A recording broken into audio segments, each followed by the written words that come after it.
Cuba tengok sekeliling anda. Telefon bimbit, ketuhar gelombang mikro, alat kawalan jauh TV. Pernah tak anda berhenti sekejap dan terfikir, apa sebenarnya otak kecil yang tersembunyi di sebalik semua benda ni, yang buat ia berfungsi dengan begitu bijak? Hari ini, kita akan bongkar rahasia kecil yang sebenarnya menggerakkan dunia moden kita. Jelah, macam mana sebenarnya semua gadget ni berfikir?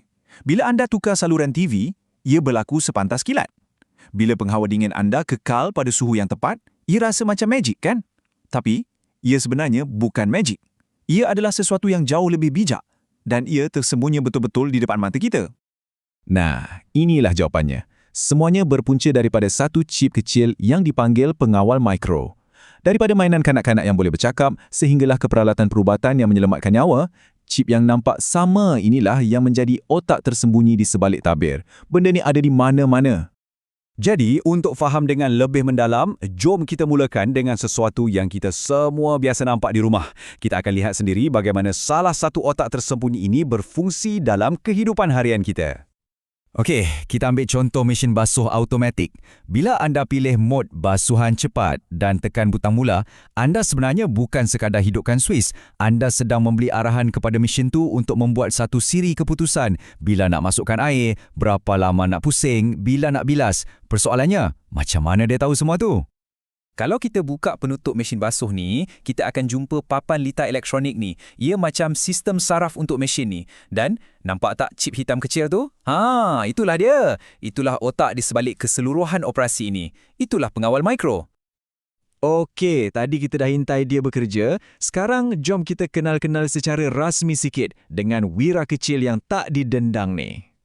Jadi, apa benda sebenarnya pengawal mikro ni? Senang cerita, bayangkan satu komputer yang lengkap. Ada pemproses, ada memori, semua ada. Tapi dikecilkan saiznya sampai boleh letak atas hujung jari je. Ia direka khas untuk buat satu kerja sahaja dan ia akan buat kerja tu dengan sangat-sangat baik.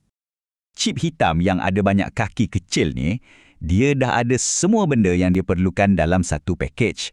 Dia ni macam komputer ringkas yang berdedikasi.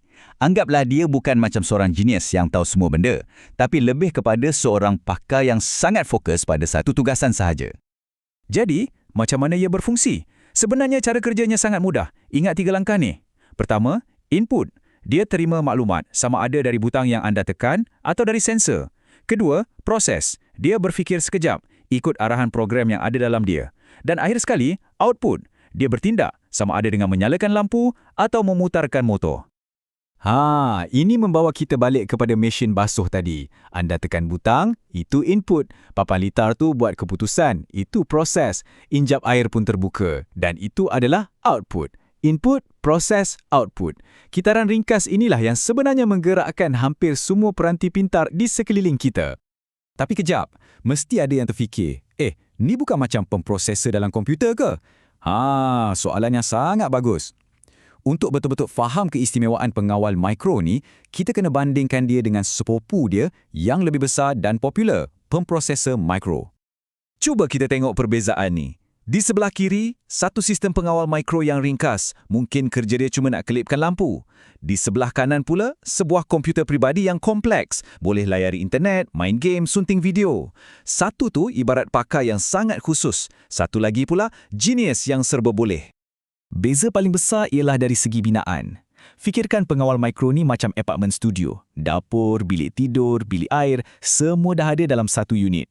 Pemproses mikro pula, dia macam enjin kereta. Memang sangat berkuasa. Tapi enjin semata-mata tak boleh bawa kita ke mana-mana. Dia perlukan komponen lain macam tayar, steering dan badan kereta untuk berfungsi.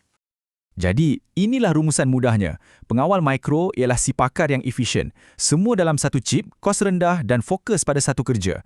Pemproses mikro pula ialah si genius yang berkuasa tinggi. Fleksibel tapi perlukan banyak komponen sokongan dan harganya pun jauh lebih mahal. Kan tak logik kalau kita guna enjin Formula 1 semata-mata nak hidupkan pembakar roti? Itulah sebabnya pengawal mikro ada di mana-mana.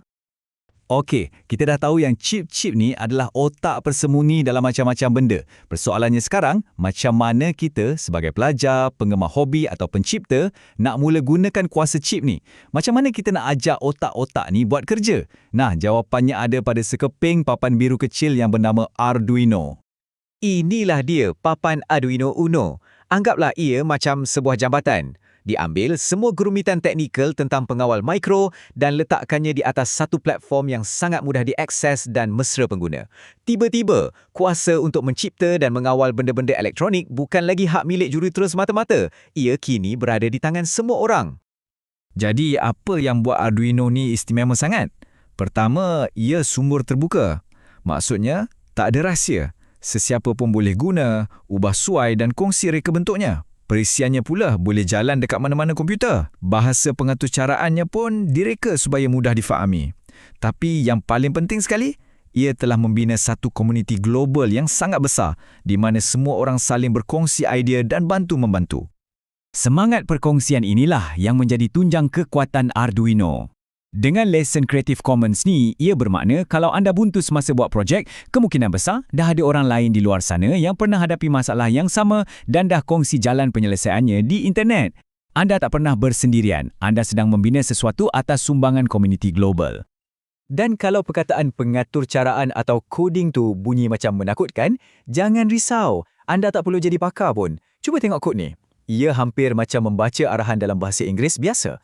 Digital write LED high maksudnya nyalakan lampu. Delay 1000 maksudnya tunggu 1 saat. Dengan arahan semudah ini, anda dah boleh mula membina sesuatu yang benar-benar berfungsi. Jadi, sekarang anda dah faham tentang otak tersembunyi ni dan anda pun dah kenal alat untuk mengawalnya. Dari sinilah keseronokan sebenar bermula. Jom kita tengok apa yang mungkin kita boleh hasilkan.